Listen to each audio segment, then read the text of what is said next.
नमस्कार, मैं पियाली आप सबका हार्दिक स्वागत करती हूँ। दोस्तों, हमारा हिंदुस्तान अनेक विशेषताओं से भरपूर है। कश्मीर से कन्याकुमारी तक, गुजरात से आसाम तक फैला हुआ हमारा देश विभिन्न राज्यों के अनमोल मोतियों को एक साथ पिरोए हुए विश्व के सामने अपनी संस्कृति की रंगीनियाँ बिखेर रहा है।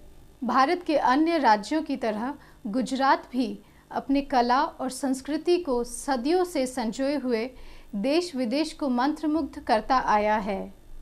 हिंदुस्तान सागर किनारा जिसे प्राप्त हुआ है, वह गुजरात अपने परंपराओं में भी सिरमौर है।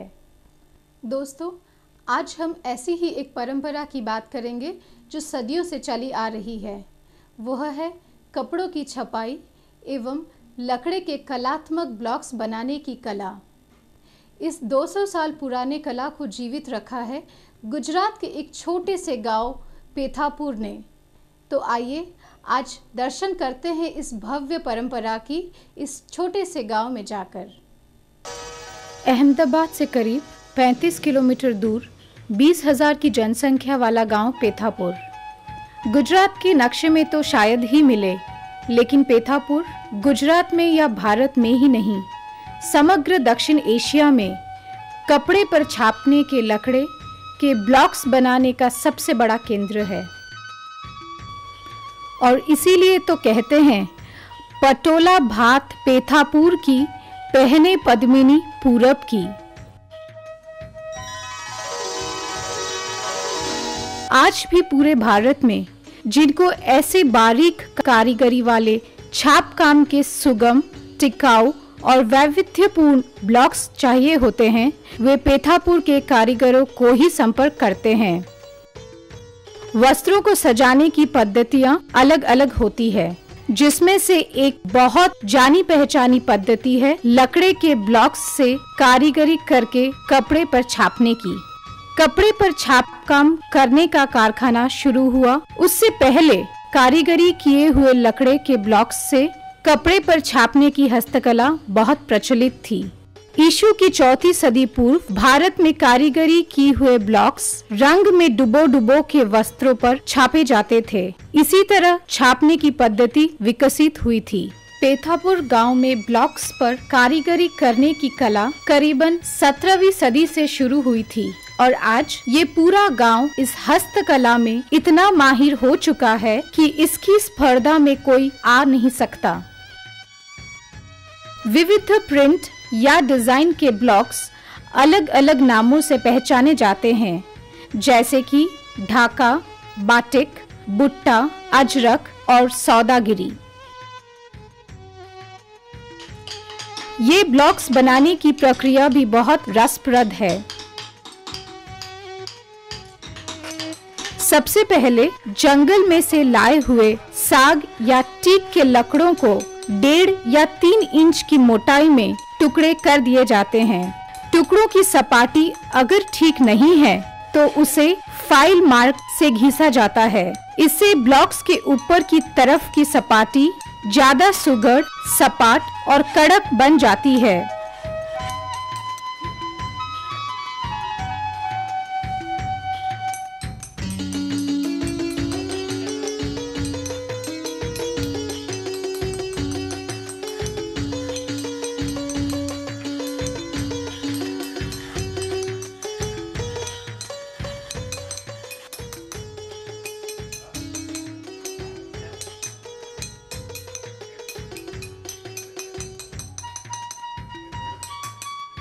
इस तरह लकड़ों को ब्लॉक्स पर खड़ी चौक या चूना लगा दिया जाता है।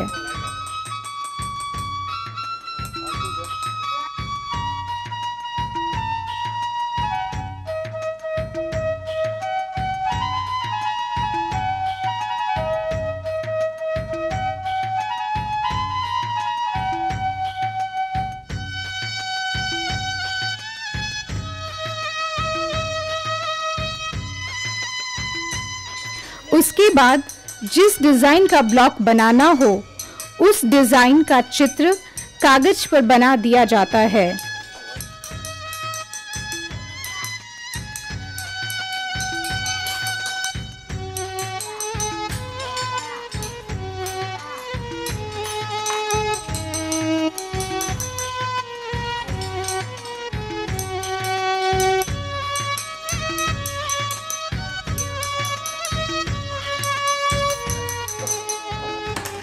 भौमितिक सौदागरी जैसी डिजाइन्स को कंपास की मदद से बनाया जाता है।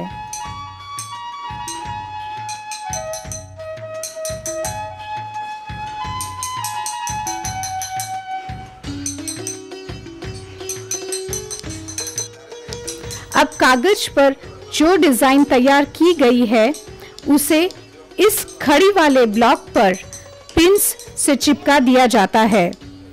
उसके बाद नेल से उस डिजाइन को ब्लॉक्स पर बनाया जाता है।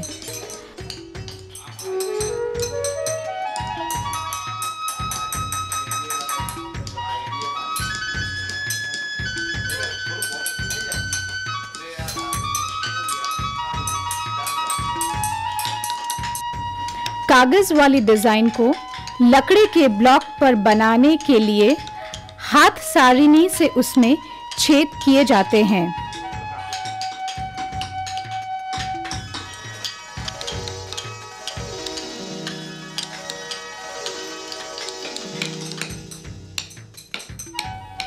हाथ सारिणी से छेद करने के बाद उसके आसपास खिल्ली टांकन होता है और इस तरह ब्लॉक पर कारीगरी के बाद बारीक नाजुक रेखाओं वाला ब्लॉक तैयार हो जाता है।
तैयार किया गया ब्लॉक एक रंग का होता है।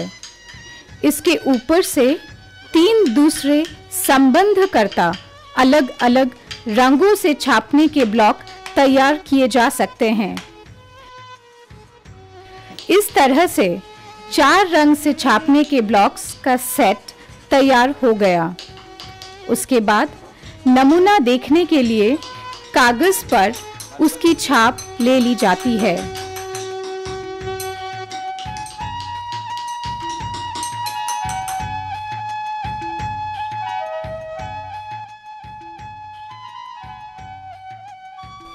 उसमें मुख्य रेखा वाला ब्लॉक सबसे पहले छाप लिया जाता है और फिर खाली जगह में बाकी के रंगों वाले ब्लॉक्स की प्रिंट छाप दी जाती है।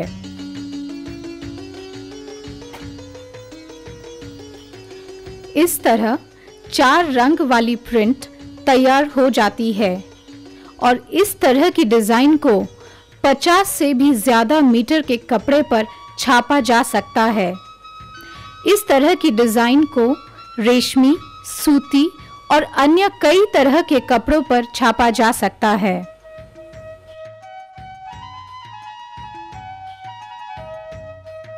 पेथापुर की ब्लॉक्स बनाने की हस्तकला को तो राष्ट्रीय पुरस्कार तक मिला है। पेथापुर के निवासी श्री मानिकलाल गज्जर को इस हस्तकला के लिए राष्ट्रीय पुरस्कार 1979 में भूतपूर्व राष्ट्रपति श्री संजीव रेड्डी के हाथों मिला था।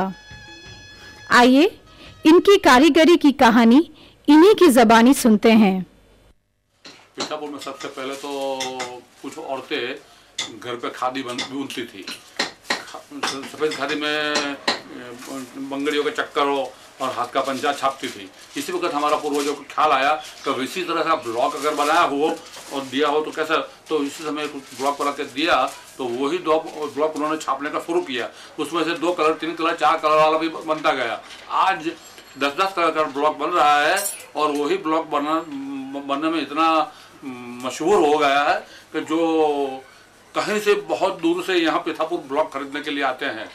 यहाँ कम से कम पहले तो 300 कारीगर थे, जब स्क्रीन प्रिंटिंग आने से कुछ कम हो गया है, लेकिन जिंदा रखने के लिए ब्लॉक ट्रेनिंग सेंटर मेरे अंदर सेंट्रल गवर्नमेंट ने चलवाया 6 साल। तो मैंने कुछ कुम्हार और इतर कौम के स्टूडेंटों को सिखाया। आज वो लोग कर रहे हैं, इसलिए कम से कम 50 आदमी तो काम कर रहे होंगे टोटली। और सौदागरी तो जो पहले सियाम जाती थी, वैसा यहाँ छपते के बाद और भी देशों में जा रही है। पुरानी सौदागिरी और अन्य बदली हुई शैलियों में तैयार किए गए श्री गज्जर के सुंदर, आकर्षक और बारीक ब्लॉक्स के नमूने जानी मानी संस्थाओं, म्यूजियम और कला रसिकों ने अपने संग्रहालय में रखे हैं। सौदागिरी की असली दस्तावेज आज भी श्री गज्जर के पास मौजूद हैं। 200 साल पहले हमारा पूर्वजों जो ब्लॉक बनाते थे, उनमें सियाम भेजने के लिए वहाँ का कॉस्ट्यूम, पहरवेश सौदागरी था।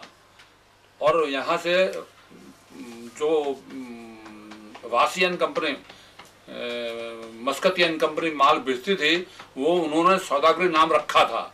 इसलिए ये सौदागरी ब्लॉक का ये है ऑल ओवर के लिए बीच में छापने का डिजाइन। ये है बॉर्डर और पल्लू के लिए, और ये भी बीच में छापने के लिए तरह तरह की डिजाइन है। तो ये सब इतनी पुरानी, इसी समय की आज तक हमने हमारे आज काम में आ रही है और आज भी चल रही है। गुजरात तथा अन्य प्रांत की स्त्रियां जाने अनजाने में पेथापुर में बनाए हुए ब्लॉक प्रिंट्स की साड़ियां पहनकर अपने आप पर गर्व महसूस करती हैं। लेकिन अफसोस इस बात का है कि पेथापुर गांव में इस कला को संपूर्ण स्वीकार करे ऐसे गिने चुने 50 कारीगर ही रह गए हैं। इन कारीगरों को वर्तमान में प्रचलित नई छापकाम करने वाली स्क्रीन प्रिंट के विरोध में कोई शिकायत नहीं है।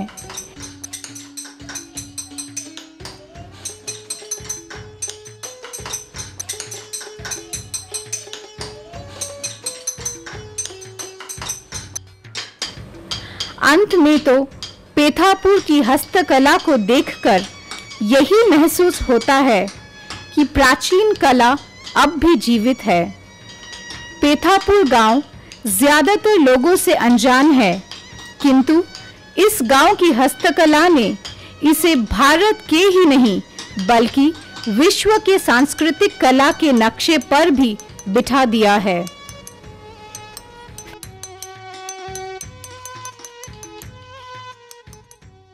दोस्तों, इस भव्य परंपरा की जानकारी को प्राप्त करके आपको हमारे विरासत पर गर्व तो ज़रूर हुआ होगा। इसके साथ ही हम अपने एक क्रम और आगे बढ़ते हैं। सुंदर कलाकृतियों वाले ब्लॉक्स को सदियों से उपयोग में लेने वाले गांव की तरफ बढ़कर, यह गांव है गुजरात के कच्छ जिले का धामड़ का गांव। यहाँ के मुस्लिम भाइयों ने कपड़ों की छपाई ब्लॉक्स के साथ करते हुए इस परंपरा को आज भी जीवित रखा है। इतना ही नहीं, इस छपाई के उपयोग में आने वाले रंगों की मिलावट, रंग पकाने के प्रयोग और प्रिंटेड कपड़ा तैयार करने की पद्धति भी वंश परंपरागत चली आई है। इस पद्धति को अजरक छपाई कहते हैं। तो आइए चलते हैं धामड़ का गांव में और देखते हैं हमारे पुरखों की विरासत को।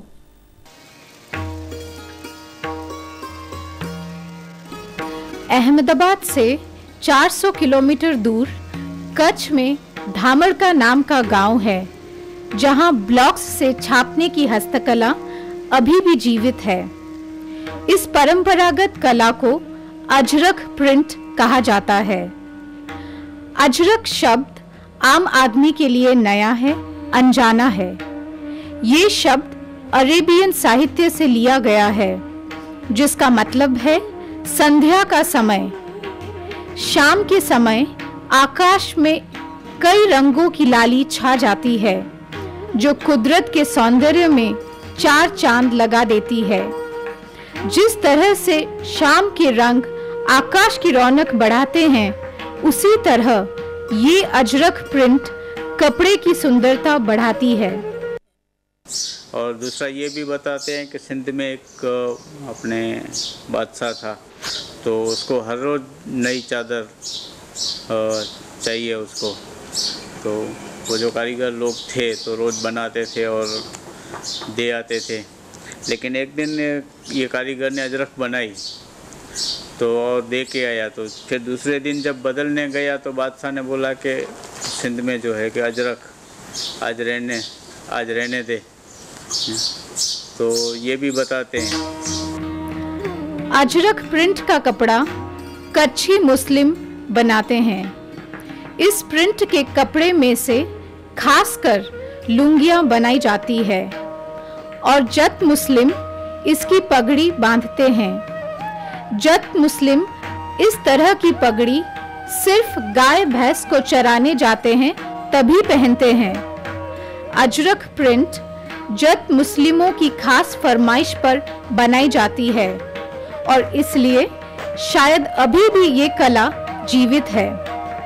इस प्रिंट की खासियत यही है कि इसमें शाम के कुदरती दृश्य ज्यादा हैं, जैसे कि चांद, सितारे, ढलता हुआ सूरज, गुलाबी आसमान वगैरह। ये संपूर्ण हस्तकला है। सबसे पहले बहते पानी में या टैंकी में स्टार्च से कपड़े को पूरा धोया जाता है।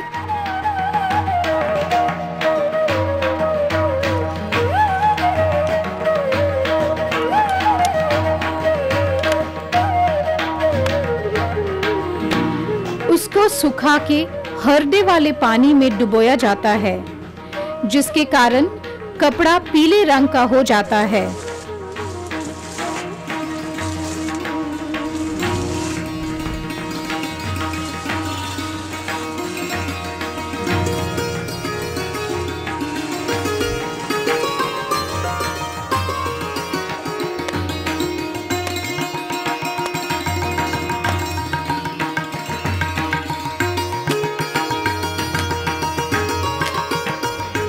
ये पीला रंग दूसरे रंगों को एक दूसरे में मिलने नहीं देता और प्रिंट किए हुए रंगों को चूस लेता है। अगर सफेद रंग की डिजाइन चाहिए तो चूना और गोंद को मिलाया जाता है, फिर ब्लॉक्स की मदद से छाप दिया जाता है। चूना और गोंद दूसरे रंगों को चिपकने नहीं देता। मरून रंग के लिए एलम और ज्वार धान्य पाउडर का उपयोग किया जाता है।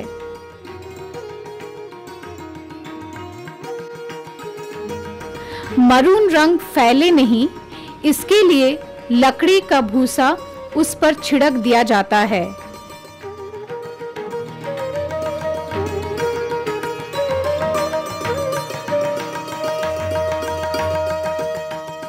फिर कपड़े को गर्म पानी में उबाला जाता है ताकि उस पर संपूर्ण रंग चढ़ जाए। उसको फिर सुखा दिया जाता है।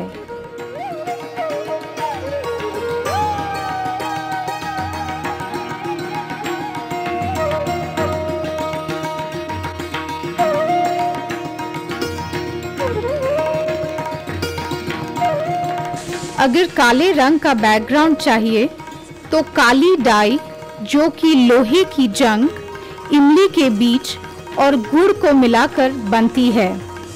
काले रंग पर पीला रंग चढ़ाने के लिए दाडम के छिलकों का रस, हल्दी और एलम के मिश्रण का उपयोग किया जाता है।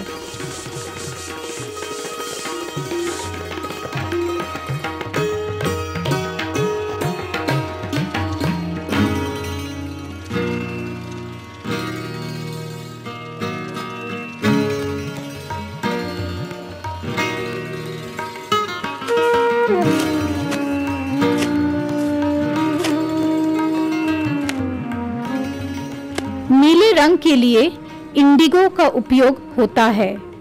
नीले रंग का उपयोग आखिर में होता है। नीला रंग चढ़ जाए उसके बाद कपड़े को एलिजरिन डालकर पानी में उबाला जाता है। एलिजरिन की वजह से कपड़े पर के रंग ज्यादा चमकीले लगते हैं।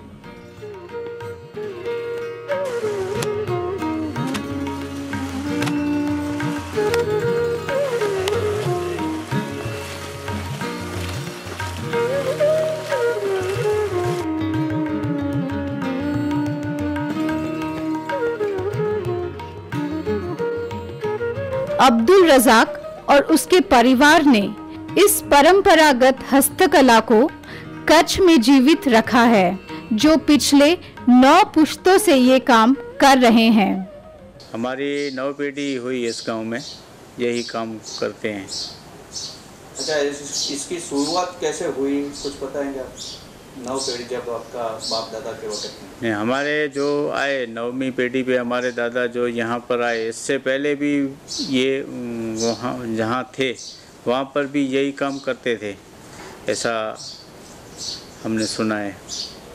क्योंकि ये परंपरा है पहले से ही है हमारी, मतलब 9 पीढ़ी से पहले से भी यही काम होता था। अच्छा, इसकी डिज़ाइन कैसे तय करते हैं कि ऐसी डिज़ाइन होनी चाहिए?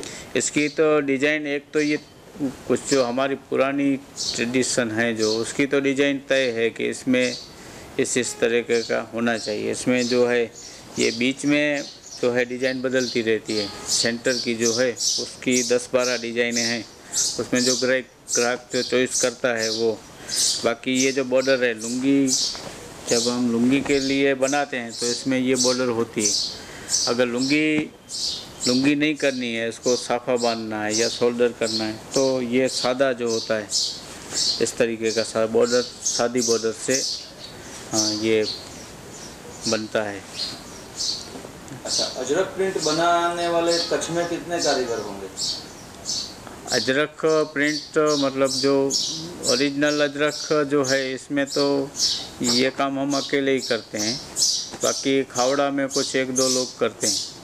बाकी तो ये अजरक प्रिंट जो, इसके अलावा दूसरा जो ड्रेस मटेरियल है, बेडशीट है, मतलब ट्रेडिशन, मतलब इसी डिज़ाइन को इसी रंगों में लेकिन अलग से बनाते हैं। वैसे यहाँ पर करीब 100-125 परिवार हैं। ये आपका फैमिली उद्योग है? फैमिली उद्योग, मतलब कि परिवार में सब लोग इसमें? हाँ, सब लोग इसमें इन्वॉल्व हैं। अच्छा, इसके ब्लॉक आप घर पे बनाते हैं? ब्लॉक हम खुद बना सकते हैं और कभी ज़रूरत पड़ती है तो बना लेते हैं, लेकिन हम गांधीनगर के पास पेथापुर में हैं जो गज्जर सूतार है, उनसे बनवाते हैं। अब्दुल रज़ाक को 1998 में सबसे बेहतरीन अजरक प्रिंट का राष्ट्रपति पुरस्कार मिला था। उनके पिता श्री मोहम्मद सिद्दीक खत्री को भी राष्ट्रीय पुरस्कार मिला था 1981 में।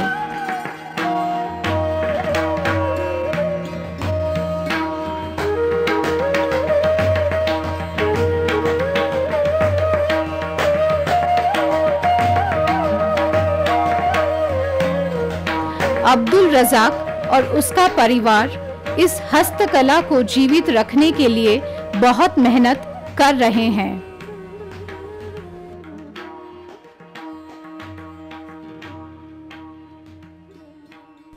दोस्तों, अजरक प्रिंट की ये अनोखी बातें आपको ज़रूर भाई होंगी। यहाँ पर मैं आपको एक और बात बता दूँ। प्रिंट ब्लॉक्स बनाने वाला गांव पेथापुर और इन ब्लॉक्स को उपयोग में लाने वाला गांव धामरका, इन दोनों गांव के बीच करीबन 400 किलोमीटर का फासला है। फिर भी यह दोनों गांव एक ही सिक्के के 2 पहलुओं की तरह है।